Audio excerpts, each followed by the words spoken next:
प्रणाम भारत, जय Shri Ram, Vande Mataram. The Lucknow dialogues पर आप सभी का बहुत बहुत स्वागत है। बहुत छोटा सा वीडियो है, एंड तक जरूर बने रहिएगा। आज मैं बात करने जा रही हूँ दो ऐसे पदाधिकारियों की जिन्होंने देश को निगलने के लिए एक बहुत एजेंडा चलाया, खतरनाक भीतरघाती एजेंडा चलाया इन लोगों ने देश के अगेंस्ट से बात करने के लिए, जबकि खुद बहुत बड़ी हाई पोस्ट पर ये पदाधिकारी रह चुके हैं। ऐसे लोगों के लिए क्या करना चाहिए? ऐसे लोगों का कोई ना कोई इलाज ज़रूर होना चाहिए। और अगर हमको ये बोलें कि ऐसे लोग जो हैं वो साँप के छोटे वाले जो बच्चे होते हैं ना, वो हैं जो बड़े होकर के अब अजगर बन गए हैं।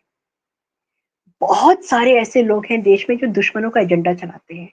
हमारा भारत देश ऐसे लोगों से बहुत ज़्यादा परेशान है, क्योंकि ऐसे लोग जो है ना भारत में रहते हैं, भारत का खाते हैं, लेकिन दुश्मन की भाषा जो होती है वो इस्तेमाल करते हैं, और दुश्मन ऐसे लोगों के हाथों हाथ लपकता है। भारत विरोधी नैरेटिव चलाते हैं।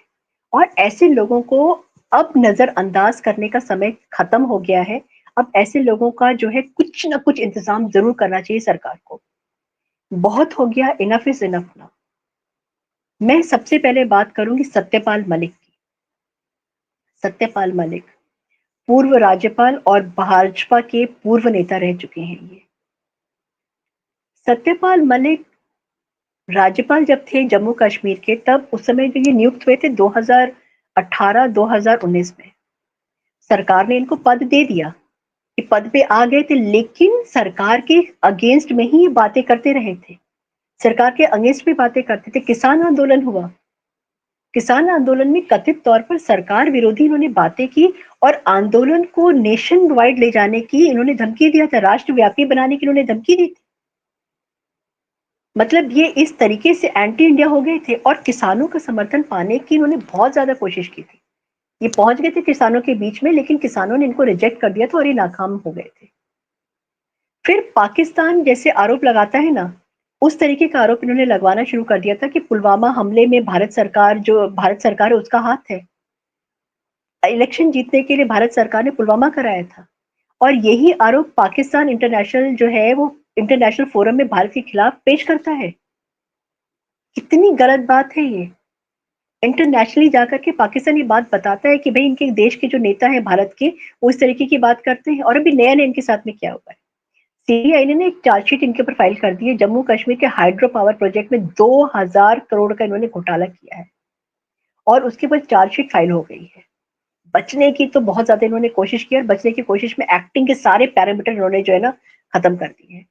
चार्जशीट वाले दिन ही अस्पताल में भर्ती हो गए, बीमार होने का नाटक करने लगे, और इनकी बहुत सारी फोटो सामने आ गई, ब्लू कलर की ड्रेस पहन के, मुंह खोल के जैसे पड़े हुए हैं।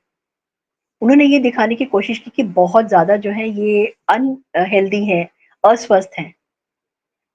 डर के मारे इनकी हालत खराब है। बोलने को तो बोल गए हैं, लेकिन ये जानते हैं कि मोदी गवर्नमेंट क्या है, इसीलिए डरे हुए हैं। भारत विरोधी बयान देने में इनको ज्यादा डर नहीं लगा था। पाकिस्तान में इनके जो भारत विरोधी बयान है ना, वो ज्यादा दिखाए जाते हैं। ऐसे लोगों के लिए सख्त कानून बनने की अब आवश्यकता आ गई, अब जरूरत पड़ गई है।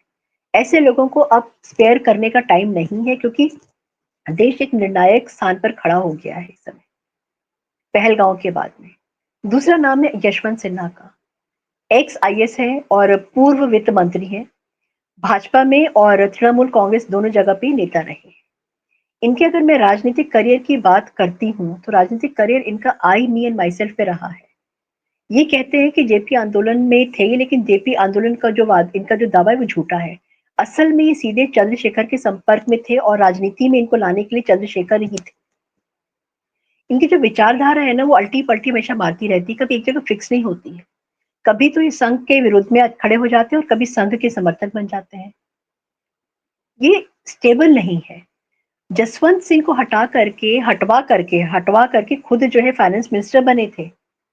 इन्होंने ऐसा गेम खेला था। बाद में मोदी जी इनको समझ गए थे, मोदी जी को समझ में आ गई थी, तो मोदी जी ने इनको कोई पद नहीं दिया, और उसके बाद ये भारतीय जनता पार्टी से दूर हो गए, क्योंकि मोदी जी ने इनको पहचान लिया था कि ये किस मिट्टी के बने हैं और कितने पानी में है। सत्ता और पद के लिए ये किसी से भी समझौता करने के लिए तैयार रहते हैं। BRICS ब्रिक्स बैंक के चेयरमैन बनना चाहते थे, नहीं बने, तो कहाँ चले गए? गुस्सा हो गए, तृणमूल कांग्रेस में चले गए। राष्ट्रपति पद के लिए विपक्षी उम्मीदवार बन गए थे ये, कि भाई मैं विपक्ष में खड़ा हो रहा हूँ। उसके बाद फिर कांग्रेस के और ज्यादा पास आ गए, क्योंकि कांग्रेस के ही तरफ से ये गए थे अपने आप को प्रेसिडेंट बनाने के लिए। नया नया जो इनका एक बहुत ज्यादा कंट्रोवर्शियल बयान आया है वो कपिल सिब्बल के एक पॉडकास्ट का था। कपिल सिब्बल के पॉडकास्ट में उन्होंने बोला है कि उरी, पुलवामा, पहलगांव, ये सब के सब मोदी ने चुनाव जीतने के लिए करवाए थे। कत्ले आम जो हुआ था ना, उनका ये कहना था कि जो कत्ले आम हुआ है वो सारा मोदी ने कराया है, और मैं इसे देशद्रोह की कैटेगरी में मानती हूँ। मुझे लगता है कि इतना बड़ा कह देना जो है वो देशद्रोह की कैटेगरी में ही आता है, आना भी चाहिए। इससे कम ज्यादा तो मैं सोच नहीं सकती, क्योंकि कि दो देशों के बीच की बात थी। इन दोनों लोगों की जो भारत विरोधी गतिविधियां हैं ना, वो बहुत ज्यादा क्लियर है, बहुत सबके सामने है ये, अब ये छुप नहीं सकती है। और ये सरकार विरोधी नहीं है, ये देश विरोधी बातें इन्होंने किया है, देश विरोधी हरकतें इन्होंने किया है। और ऐसे लोगों के अगेंस्ट में बहुत ज्यादा सख्त कानून आना चाहिए।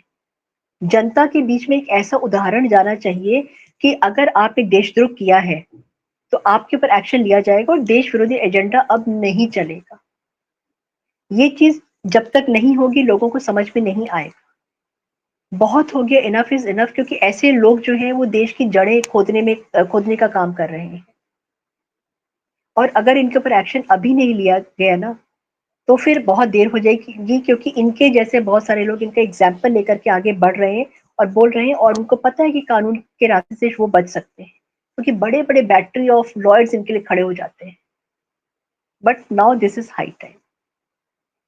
मेरे चैनल को लाइक करिए, सब्सक्राइब करिए, शेयर जरूर करिएगा, और कमेंट तो बिल्कुल जरूर करिएगा, ताकि मुझे पता लगे कि जो मैं वीडियोस आपके लिए लेकर के आ रही हूँ वो वीडियोस आपको कैसे लगते हैं, मेरी जो न्यूज होती है, मेरी जो खबर होती है वो आपको कैसे लगती है। Thank you so much. जय हिंद, जय भारत, भारत माता की।